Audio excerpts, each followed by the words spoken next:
Bab 292. Lelah. Meskipun para prajurit ini terlihat tinggi besar dan sangat kuat, tapi melempar granat tangan tetap memerlukan teknik. Ada orang yang dari awal bisa melempar jauh dan akurat, tetapi ada juga sebagian orang yang hanya bisa melempar beberapa meter saja, bahkan terkadang bisa terlempar ke arah mereka sendiri. Di medan perang, hal seperti ini bukan hanya tidak akan membunuh musuh, tapi malah bisa membahayakan diri sendiri. Kita harus melatih mereka dengan baik dan memilih orang yang cocok untuk melempar. Mereka yang tidak bisa menguasai teknik melempar, tidak boleh menggunakan granat tangan. Perintah Lin Hai. Yu Huashi merasa kebingungan dan menimbang-nimbang mode granat tangan itu. Kamu benar berencana menggunakan benda ini untuk mengalahkan musuh. Dilihat dari manapun, benda ini tidak tampak terlalu kuat. Betul sekali, ini hanya model. Granat tangan yang sebenarnya memiliki kekuatan yang jauh lebih besar. Setelah dilempar, musuh dalam radius beberapa meter tidak akan selamat atau setidaknya terluka parah, jelas Lin Hai sambil tersenyum. Benarkah bisa sekuat itu? Bukankah terakhir kali kita menggunakan bubuk mesiu untuk menyerang prajurit musuh dan hasilnya cukup bagus? Kali ini, kita menempatkan bubuk mesiu di dalam granat tangan, ditambah dengan banyak pasir besi dan serpihan logam, maka daya hancurnya akan lebih kuat. Setelah dilempar, granat ini akan meledak. Bahkan cangkang besi granat akan pecah menjadi banyak serpihan, bisa menyebabkan banyak korban. Lin Hai menjelaskan prinsip granat tangan kepada Yu Huashi, barulah Yu Huashi menyadari hal ini. Oh begitu, ternyata granat tangan bisa sekuat itu. Itulah sebabnya kita harus bisa memilih orang yang cocok untuk melempar granat. Idealnya, mereka harus bisa melempar lebih dari 50 langkah. Dengan begitu, jangkauan serangan kita bisa sebanding dengan jangkauan panah musuh. Saat musuh menyerang, kita bisa melempar granat tangan secara bergantian, pasti kita bisa membuat pasukan musuh berantakan. Lin Hai begitu bersemangat membayangkan pertempuran dengan pasukan musuh. Benar juga, mulai sekarang aku akan memperketat pelatihan ini. Kita akan melatih mereka agar bisa melempar sejauh mungkin. Lin Hai dan Yu Huashi berdiskusi tentang formasi pertempuran. Prajurit musuh memiliki keahlian berkuda dan memanah yang hebat.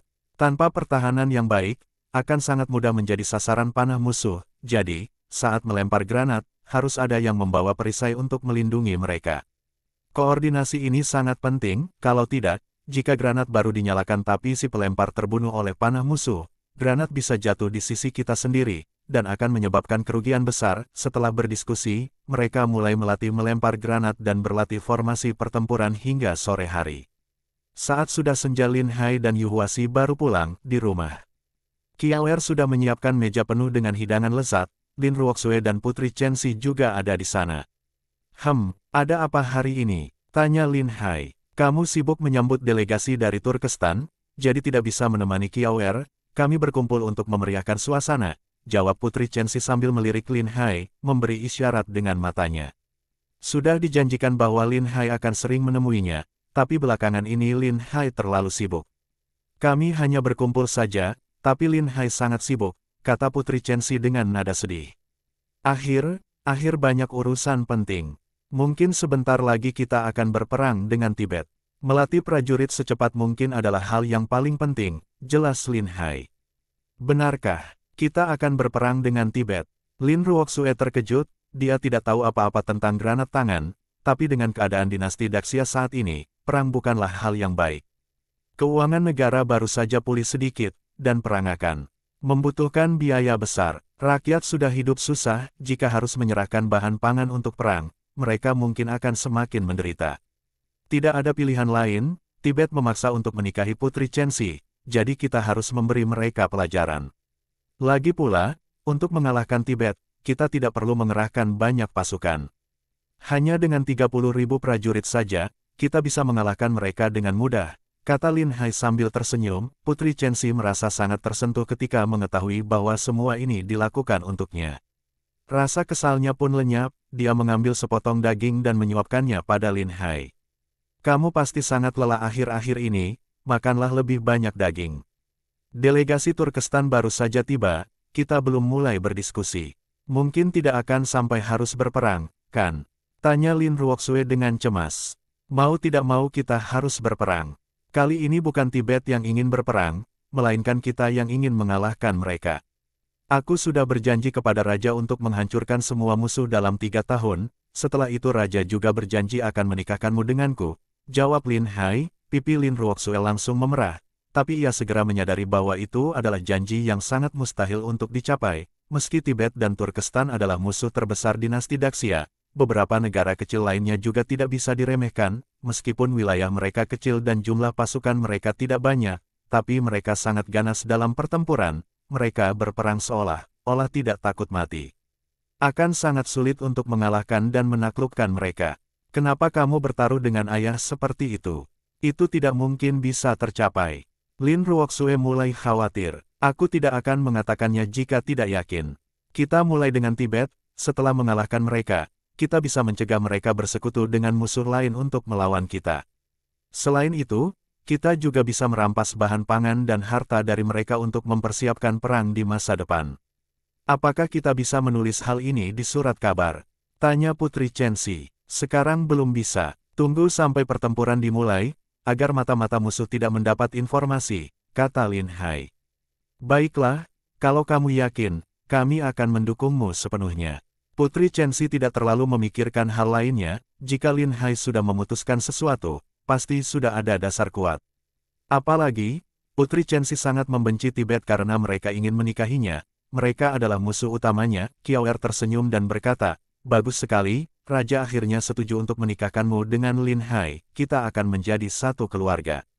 Lin Ruoxue tersipu malu. Terima kasih banyak, Kale, sudah menerima aku. Ah, kita ini keluarga, sudah seharusnya saling mendukung, tidak perlu sungkan. Putri Chenxi juga merasa iri, tapi dia tahu statusnya tidak memungkinkan untuk menikah secara resmi dengan Lin Hai. Dia diam-diam meraih tangan Lin Hai, dan Lin Hai langsung membalas genggamannya. Putri Chenxi terkejut tapi juga sangat gembira. Keesokan paginya, Lin Hai menerima kabar bahwa Tibet telah mengajukan surat resmi kepada dinasti Daxia, meminta untuk membahas aliansi dan pernikahan. Setelah sarapan, Lin Hai pergi ke istana untuk menyambut delegasi Tibet secara resmi. Ketika melihat para delegasi Tibet dengan wajah yang tampak pucat dan lesu, Lin Hai tertawa dalam hati, tetapi dia berpura-pura tidak tahu apa-apa dan bertanya dengan penuh keheranan, mengapa wajah kalian tampak begitu lelah? Bab 293, Sikap Tegas. Tidak tahu bagaimana ini bisa terjadi, sejak tadi malam kami semua mengalami diare, bahkan kuda-kuda pun begitu. Feng Moyi tampak pucat, suaranya lemah saat berbicara, jelas, dia hampir mengalami dehidrasi akibat diare yang terus-menerus. Lin Hai berpura-pura terlihat sangat terkejut. Aku ingat ada pepatah lama yang mengatakan, jika seseorang melakukan perjalanan terlalu jauh, mungkin akan menyebabkan tubuh mereka tidak terbiasa dengan lingkungan air dan tanah yang baru. Sebelum datang, kalian seharusnya membawa air dari tempat asal kalian dan mencampurnya dengan air di sini untuk diminum. Jika tiba-tiba meminum air di tempat baru, akan menyebabkan diare berkepanjangan, kata Lin Hai dengan cepat. Tidak apa-apa, mungkin 2 hari lagi akan terbiasa, kata Feng Moyi dengan lemah. Karena dia masih memiliki urusan yang sangat penting, bagaimana mungkin dia bisa menunda urusan yang begitu penting hanya karena masalah kecil seperti ini. Baiklah, mungkin setelah urusan selesai, kami akan mencari tabib untuk memeriksakan kalian, mungkin dengan obat bisa membantu. Terima kasih, Tuan Lin. Di dalam aula istana, para pejabat kerajaan berdiri di kedua sisi. Mereka pertama-tama memberi hormat kepada Bu Suri. Tidak perlu terlalu formal. Kalian telah datang dari jauh, jika ada yang kurang dalam sambutan kami, harap dimaklumi. Katakan saja apa yang ingin kalian sampaikan, kata Gong Yanwu. Terima kasih, Ibu Suri. Kami dari Tibet ingin membentuk aliansi dengan dinasti Xia dan menjaga hubungan baik selamanya. Raja kami berharap dapat menikah dengan Putri Chenxi dari Xia. Sebelum datang, kami sudah mendengar bahwa Putri Chenxi belum menikah hingga saat ini, kata Feng Moyi. Kami tentu saja sangat senang bisa beraliansi dengan Tibet, tetapi masalah pernikahan harus dipertimbangkan dengan hati-hati. Tibet sangat jauh, dan begitu pergi, mungkin tidak akan pernah bisa kembali lagi. Putri Chenxi adalah putri yang sangat disayangi oleh mendiang kaisar, dia tidak bisa menikah sembarangan, jawab Gong Yanwu. Masalah ini sudah dibahas sebelumnya, jadi tidak perlu dipertimbangkan lagi. Wajah Feng Moyi berubah menjadi sangat muram. Sesuai kebiasaan, setiap kali ada aliansi, pernikahan aliansi selalu disetujui. Namun kali ini, permintaan mereka ditolak begitu saja. Seolah-olah Tibet tidak dianggap penting. Raja kami sungguh ingin membentuk aliansi dengan dinasti Xia. Jika tidak ada pernikahan, perjanjian aliansi tidak akan kuat. Kami berharap Ibu Suri bisa mempertimbangkan hal ini dengan bijaksana. Kalau begitu, tidak perlu dipertimbangkan lagi, kami akan menolak pernikahan tersebut. Jika ingin membentuk aliansi, Tibet harus setuju dengan syarat dinasti Xia, kata Lin Tianwei. Mendengar hal ini, Feng Moyi tertegun. Dia berpikir apakah dia salah dengar. Biasanya, Tibet yang menetapkan syarat, sementara dinasti Xia hanya akan menolak permintaan yang dianggap berlebihan. Namun kali ini, justru dinasti Xia yang mengajukan syarat terlebih dahulu, membuat Feng Moyi merasa ada sesuatu yang salah. Apa syarat? Syarat yang diajukan Ibu Suri. Jika ingin membentuk aliansi, Tibet harus menjadi negara bawahan dinasti Xia, membayar upeti setiap tahun, dan semua pasukan Tibet harus tunduk pada perintah dinasti Xia. Jika syarat ini tidak bisa dipenuhi, lebih baik kalian segera pulang, kata Lin Tianwei dengan nada dingin. Semua delegasi Tibet tampak sangat marah. Ini bukan aliansi, ini jelas upaya untuk menaklukkan Tibet. Kalian sungguh keterlaluan, syarat seperti ini tidak mungkin kami setujui. Ini jelas penghinaan terhadap Tibet. Apakah kalian tidak takut raja kami akan mengirim pasukan untuk menyerang kalian? Teriak Feng Moyi dengan marah. Ini adalah kesempatan terakhir yang diberikan oleh Ibu Suri. Jika kalian tidak ingin menjadi negara bawahan dinasti Xia, saat dinasti Xia mengerahkan pasukan untuk melawan kalian, maka kalian tidak akan memiliki kesempatan untuk menjadi negara bawahan lagi. Kalian tidak akan bisa bertahan nanti, kata Lin Tianwei dengan dingin. Ini tidak masuk akal. Memang dinasti Xia kuat, tapi dalam perang, belum tentu kalian mampu mengalahkan Tibet. Jika Tibet bergerak, Turkestan dan Jin juga akan mengirim pasukan untuk membantu kami. Saat itu, kalian akan menghadapi beberapa negara secara bersamaan. Feng Moyi mulai merasa angkuh, dia berani mengancam dinasti Xia di depan semua orang. Tentu saja, ini bukan pertama kali mereka melakukan ini. Dulu, mereka sering mengancam dinasti Xia dengan cara begini, dan biasanya berhasil. Tapi kali ini, mereka benar-benar salah perhitungan. Setelah berkata demikian, dia melihat wajah para pejabat, semuanya tampak tenang tanpa ekspresi takut. Feng Moyi mulai merasa ada yang tidak beres. Dinasti Xia yang dulu selalu takut akan perang, mengapa sekarang terlihat tidak peduli? Lin Tianwei bisa melihat keraguan di wajah Feng Moyi, dia pun tersenyum sinis. Kamu bisa sampaikan semua ini kepada raja kalian. Jika dia berani mengirim pasukan untuk menyerang kami, pasukan dinasti Xia akan menghancurkan seluruh pasukan kalian. Bahkan kami akan mengirim pasukan untuk menyerang balik.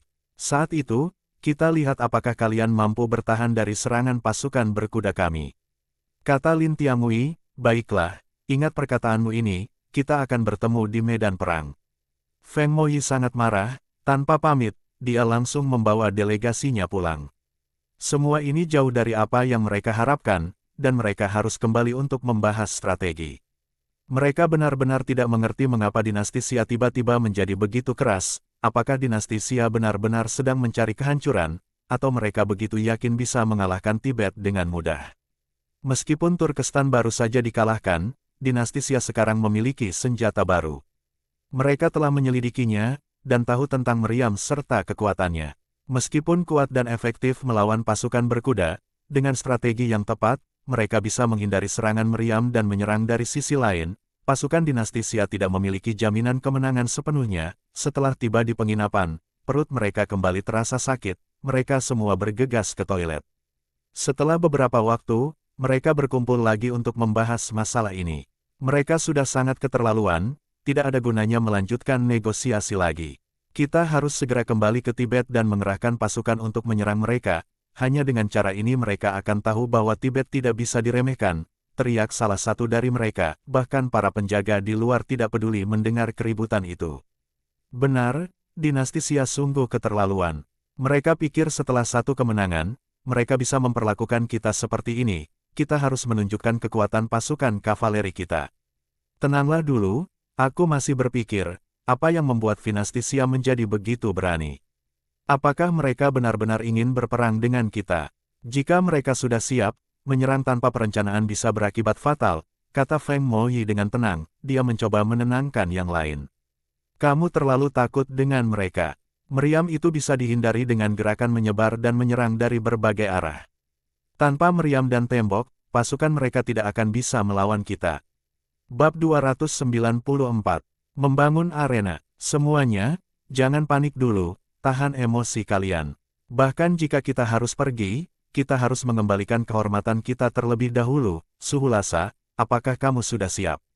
Besok kita akan membuat panggung di ibu kota, menantang mereka untuk bertarung. Kita harus benar-benar bisa menghancurkan kepercayaan diri mereka, kata Feng Moi dengan suara berat. Tidak jauh dari situ duduk seorang pria yang sangat kuat, memperlihatkan otot-otot yang kokoh. Dia seperti menara besi. Orang itu hanya mengangkat sedikit kelopak matanya dan berkata, sudah lama aku siap, aku bahkan tidak sabar lagi untuk melawan petarung Daxia.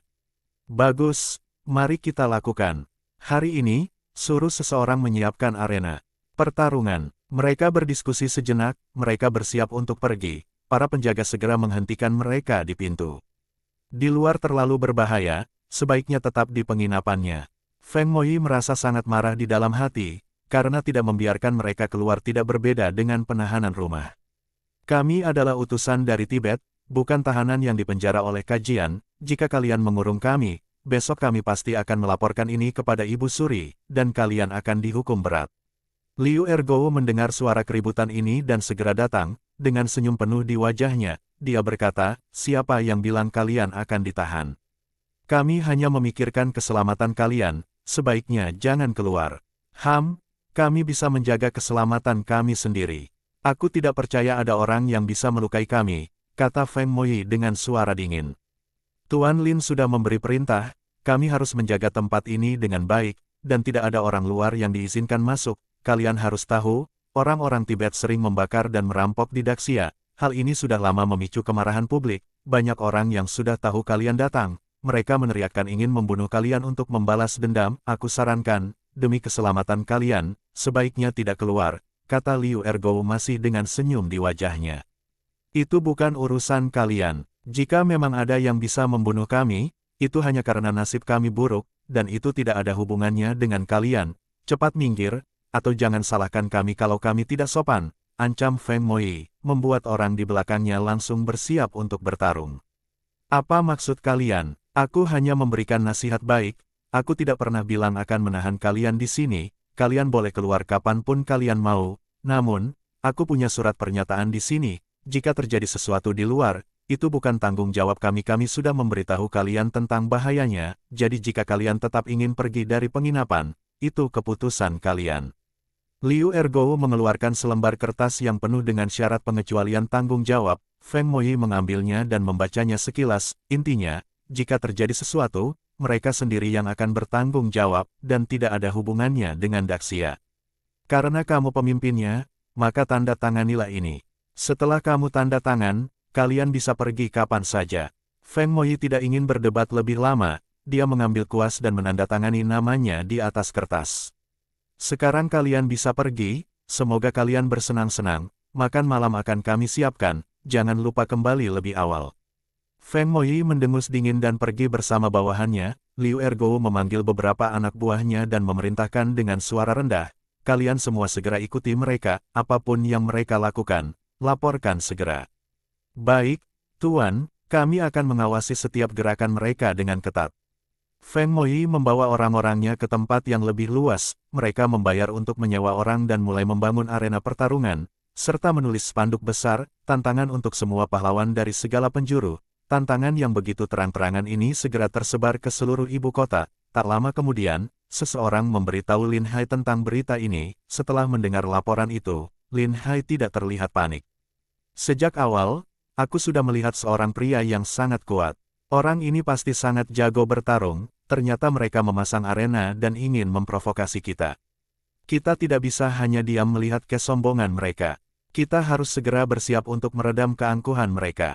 Lin Hai melirik bawahannya, pria itu sangat tinggi dan kuat, belum lagi dia pasti seorang petarung terpilih dari mereka, bahkan jika dia tidak punya keahlian apapun, hanya kekuatannya saja sudah sulit dikalahkan. Lalu apa yang harus kita lakukan? Jika kita tidak bisa mengalahkannya, maka reputasi kita akan hancur. Keluarkan pengumuman atas nama prefektur Jingzhou, cari beberapa petarung dari kalangan rakyat. Selain itu, cari juga beberapa prajurit yang kuat dan ahli gulat dari militer kita. Kita lihat apakah kita bisa mendapatkan seseorang yang bisa memenangkan ini. Lin Hai memerintahkan, mereka jelas datang dengan persiapan matang. Kemungkinan besar ini adalah petarung hebat dari Tibet. Daxia menghadapi tantangan mendadak. Sulit menemukan petarung hebat dalam waktu singkat. Sebenarnya, Daxia sangat dirugikan dalam pertandingan seperti ini. Jika kalah, pihak lawan akan menyebarluaskan bahwa Daxia tidak memiliki petarung yang hebat. Setelah bawahannya pergi, Lin Hai memanggil Situ dan memberinya tugas. Kemanapun mereka pergi, pastikan makanan dan minuman mereka dicampur dengan air barbasko. Besok pagi, tambahkan pencahar dalam makanan pria itu, buat dia tidak bisa berdiri. Apakah ini tidak keterlaluan? Jika kita bertindak berlebihan, mereka akan mengetahuinya, kata Situ, merasa ini sangat tidak terpuji, terutama bagi seorang petarung bela diri. Dia tidak suka menggunakan trik licik seperti ini, lebih baik menang dengan cara yang terpuji. Kamu tidak mengerti, jika mereka benar-benar menghormati seni bela diri, mereka seharusnya memberitahukan tentang pertarungan ini lebih awal. Mereka tiba-tiba mengumumkan tantangan ini, jelas ingin membuat kita tidak siap.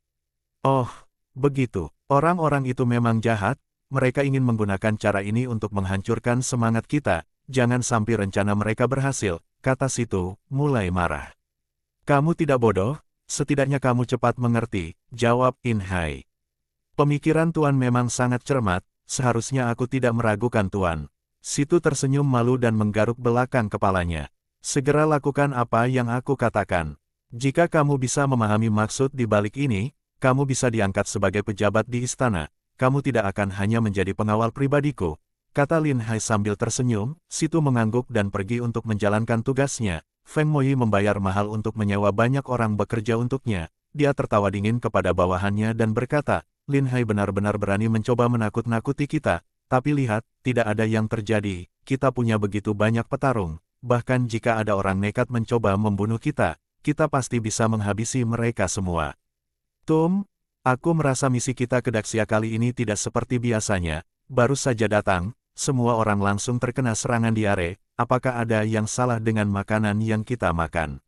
Salah satu bawahannya bertanya, kamu mungkin benar, jangan makan makanan dari penginapan lagi. Kita akan makan di restoran luar. Setelah makan, kita beli makanan untuk dibawa kembali. Dan makan lagi besok. Jika memang ada masalah dengan makanan, kita pasti bisa mengetahuinya setelah 2 kali makan, kata Feng Moyi. Bersambung